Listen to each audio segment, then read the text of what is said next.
Well students, আশা করছি তোমরা সকলেই ভালো আছো। তোমরা থাম্বনেল দেখে বুঝতে পারছো আজকের বিষয় পরিবেশ ও বিজ্ঞানের প্রথম অধ্যায়। প্রথম অধ্যায়ে কী আছে? বল ও চাপ। এই অধ্যায় থেকে প্রতিটা কোশ্চেন কমন পেতে ভিডিওটিকে শেষ পর্যন্ত দেখো। তো চলো বেশি কথা না বলে শুরু করা যাক। আজকের প্রথম প্রশ্ন, এসআই ও সিজিএস পদ্ধতিতে বলের একক কী? তোমরা উত্তরটা কী লিখবে? এসআই পদ্ধতিতে বলের একক নিউটন এবং সিজিএস পদ্ধতিতে বলের একক ডাইন। আচ্ছা, পরীক্ষায় যদি প্রশ্ন আসে 1 নিউটন বল বলতে কী বোঝো বা নিউটনের সংজ্ঞা লেখো, তোমরা উত্তরটা কী লিখবে? 1 কেজি ভরের কোনো বস্তুতে যে পরিমাণ বল প্রয়োগ করলে বস্তুটিতে 1 মিটার পার সেকেন্ড স্কয়ার ত্বরণ সৃষ্টি করা যায় সেই পরিমাণ বলকে 1 নিউটন বল বলা হয়। আচ্ছা, যদি বলে ডাইনের সংজ্ঞা দাও তাহলে কি বলবে? কেজি জায়গায় গ্রাম লিখবে আর মিটারের জায়গায় সেন্টিমিটার লিখবে, বাস। তাহলে কি বলবে? 1 গ্রাম ভরের কোনো বস্তুতে যে পরিমাণ বল প্রয়োগ করলে বস্তুটিতে 1 সেমি পার সেকেন্ড স্কয়ার ত্বরণ সৃষ্টি করা যায় সেই পরিমাণ বলকে 1 ডাইন বলা হয়। ক্লিয়ার? আচ্ছা, পরের প্রশ্ন দেখো, বল পরিমাপের সূত্রটি লেখো। তোমরা উত্তরটা কি লিখবে? বল পরিমাপের সূত্রটি হলো বল সমান সমান ভর ইন্টু ত্বরণ। যদি বলে বল সমান সমান ড্যাশ ইন্টু ত্বরণ তাহলে কি বলবে? ভর। বা ভর ইন্টু ড্যাশ তাহলে কী বলবে? ত্বরণ, তাই কি না? বলকে যদি এফ বলি আর ভরকে এম আর ত্বরণকে এ বললে আমরা কি পাবো? এফ সমান সমান এম ইন্টু এ। ক্লিয়ার? আচ্ছা, পরের প্রশ্ন দেখো, 1 কেজি ভরের কোনো বস্তুকে পৃথিবী কত বল দিয়ে টানে? খুব ইম্পর্টেন্ট প্রশ্ন। 1 কেজি ভরের কোনো বস্তুকে পৃথিবী কত বল দিয়ে টানবে? 9.8 নিউটন। আচ্ছা, 2 কেজি বললে 9.8 নিউটনকে 2 দিয়ে গুণ করবে, 3 নিউটন বললে 3 দিয়ে গুণ করবে। ক্লিয়ার?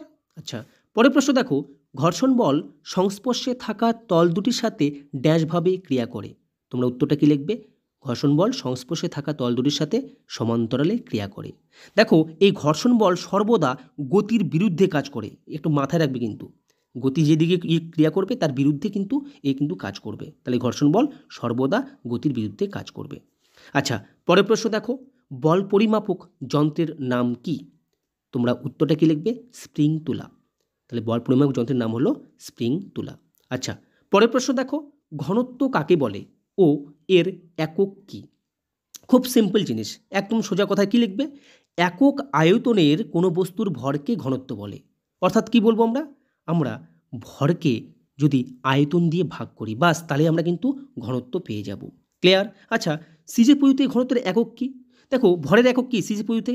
ভরের একক গ্রাম আর আয়তন একক ঘন সেন্টিমিটার। ক্লিয়ার? আচ্ছা, যদি এসআই পদ্ধতিতে যদি ঘনত্ব একক বের করতে বলে তাহলে কি বলবে? তাহলে ভরের একক এসআই পদ্ধতিতে কিলোগ্রাম আর আয়তন একক ঘনমিটার, মানে কিলোগ্রাম পার ঘনমিটার। ক্লিয়ার? আশা করি তোমরা বুঝতে পেরেছো। আচ্ছা, এবার পরের প্রশ্ন দেখো, পারদের ঘনত্ব 13.6 গ্রাম পার ঘনসেমি। এই গ্রাম পার ঘনসেমি মানে কি? 1 ঘনসেমি সমান সমান 13.6 গ্রাম, তাই তো? তবে 1 লিটার পারদের ভর কত? খুব ইম্পর্টেন্ট প্রশ্ন কিন্তু। ঠিক আছে, উত্তরটা কী লিখবে? দেখো, আমরা কি জানি? আমরা জানি 1 লিটার সমান সমান 1000 ঘন সেন্টিমিটার। কি বললাম? 1 লিটার সমান সমান 1000 ঘন সেন্টিমিটার। দেখো, আমি একটু কি বললাম তোমাদের প্রশ্নের মধ্যে 13.6 গ্রাম পার ঘনসেমি মানেই হচ্ছে 1 ঘনসেমি সমান সমান 13.6 গ্রাম। তাহলে বলো, 1 ঘনসেমি সমান সমান 13.6 গ্রাম যদি হয় তাহলে 1000 ঘনসেমি সমান সমান কী হবে? তাহলে 1000 দিয়ে গুণ করবো, তাই না? তাহলে 1000 দিয়ে 13.6কে গুণ করবো, তাহলে আমরা কি পাবো? পাবো আমরা 13600, তাই কি না? গুণ তোমরা সিম্পল জিনিস, তোমরা গুণ করতে পারবে। আর যদি বলে কিলোগ্রামে যদি প্রকাশ করতে বলে তাহলে কি বলবে? তাহলে 1000 দিয়ে ভাগ করে দিবে, বাস। এবার দেখো পরের প্রশ্ন, জলের উপর তেল ভাসে, তাহলে জল ও তেলের মধ্যে কার ঘনত্ব বেশি? দেখো, একদম সিম্পল কথা, তোমরা বলবে যে ভারী বেশি সে সবসময় নিচে থাকে, তার মানে যে ভারী মানে তার ঘনত্ব বেশি, তার মানে জলের ঘনত্ব বেশি হবে। তেল ভাসছে মানে কি? হালকা, অবশ্যই ঘনত্ব কম হবে। এবার পরের প্রশ্ন দেখো, চাপ কাকে বলে ও এর একক কি? তোমরা উত্তরটা কী লিখবে? একক ক্ষেত্রফলে যে পরিমাণ বল ক্রিয়া করে তাকে চাপ বলে। অর্থাৎ কি করবে? চাপ সমান সমান আমরা কী জানি? চাপ সমান সমান আমরা জানি যে বলকে আমরা ক্ষেত্রফল দিয়ে ভাগ করব, বাস এইটুকু করলেই যথেষ্ট। তুমি চাপ আমরা পাবো কি? বলকে ক্ষেত্রফল দিয়ে ভাগ করলেই চাপ পাবো। আচ্ছা, এর এসআই একক কি? দেখো, বলের এসআই একক কি? একটু কি বললাম? বলের এসআই একক নিউটন আর ক্ষেত্রফলের একক হচ্ছে বর্গ মিটার। তারপর নিউটন পার বর্গমিটার। একে আমরা কি পাস্কালও বলতে পারি। কি বললাম? তাহলে চাপের এসআই একক পাস্কালও বলতে পারি বা নিউটন পার বর্গমিটারও বলতে পারি। দেখো এর পরের প্রশ্ন, দেখো একটু অঙ্ক।